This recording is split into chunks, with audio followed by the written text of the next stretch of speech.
यह कथा जातक कथाओं में से ली गई है। ये उस समय की बात है जब रूरू मृग हुआ करते थे। रूरू मृग मतलब सुनहरे हिरन। इस हिरन का रंग सोने की तरह, बाल रेशमी मुलायम से भी अधिक मुलायम और आंखें आसमानी कलर की होती थी। वो सुनहरा हिरन किसी के भी मन को मोह लेता था। यह हिरन अधिक सुंदर और विवेकशील था, मनुष्य की तरह बात कर सकता था। वह सुनहरा हिरन अच्छी तरह जानता था कि मनुष्य एक लोभी प्राणी है, फिर भी वह मनुष्य के प्रति करुणा भाव रखता था। एक दिन सुनहरा हिरन जंगल में सैर कर रहा था, लेकिन तभी वह किसी मनुष्य के चिल्लाने की आवाज सुनता है। जब वह उस जगह पर पहुंचता है तो उसे नदी की धारा में एक आदमी बहता हुआ नजर आता है। यह देखकर हिरन उसे बचाने के लिए नदी में कूद पड़ता है और डूबते हुए व्यक्ति को अपने पैर पकड़ने की सलाह देता है।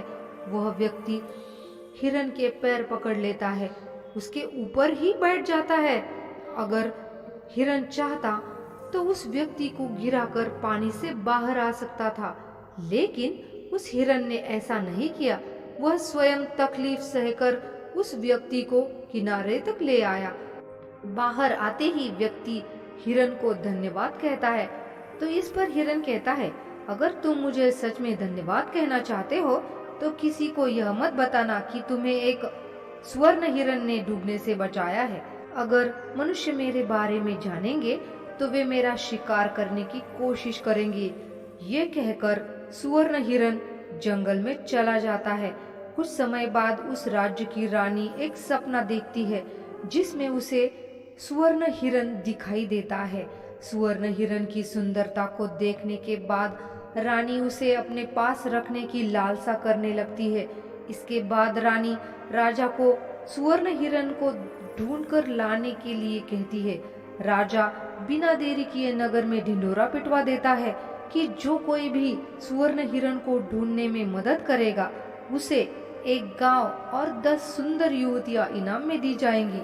राजा की यह सूचना उस व्यक्ति तक भी पहुंच जाती है जिसे स्वर्ण हिरन ने बचाया था।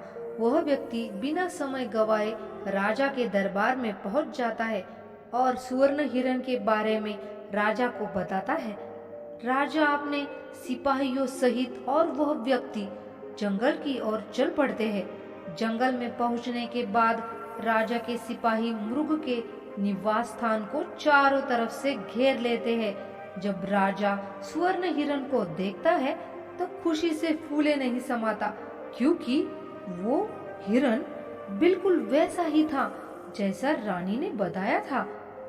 सुनहरा हिरन चारों ओर से सिपाहियों से घिरा हुआ था और राजा उस पर बाण साधे हुए था।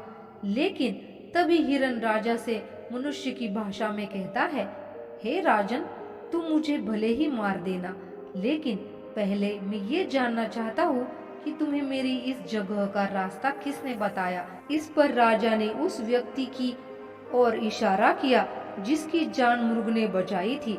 उस व्यक्ति को देख हिरन कहता है, निकाल लो लकड़ी के कुंदे को पानी से, न निकालना कभी एक अकृतज्ञ इंसान को। जब राजा ने हिरन से इन शब्दों का मतलब पूछा तो हिरन ने बताया कि उसने इस व्यक्ति को डूबने से बचाया था। हिरन की बातें सुनकर राजा के अंदर की इंसानियत जाग गई। उसे खुद पर शर्म आने लगी और क्रोध में राजा ने उस व्यक्ति की ओर तीर का निशाना कर दिया। यह देखकर हिरन ने राजा से कहा, उस व्यक्ति को न मारने की प्रार्थना की। मृग की दया भावना देखकर राजा ने उसे अपने राज्य में आने का निमंत्रण दिया। राजा के आमंत्रण पर मृग कुछ दिन राजमहल में रहा और फिर वापस जंगल लौट गया।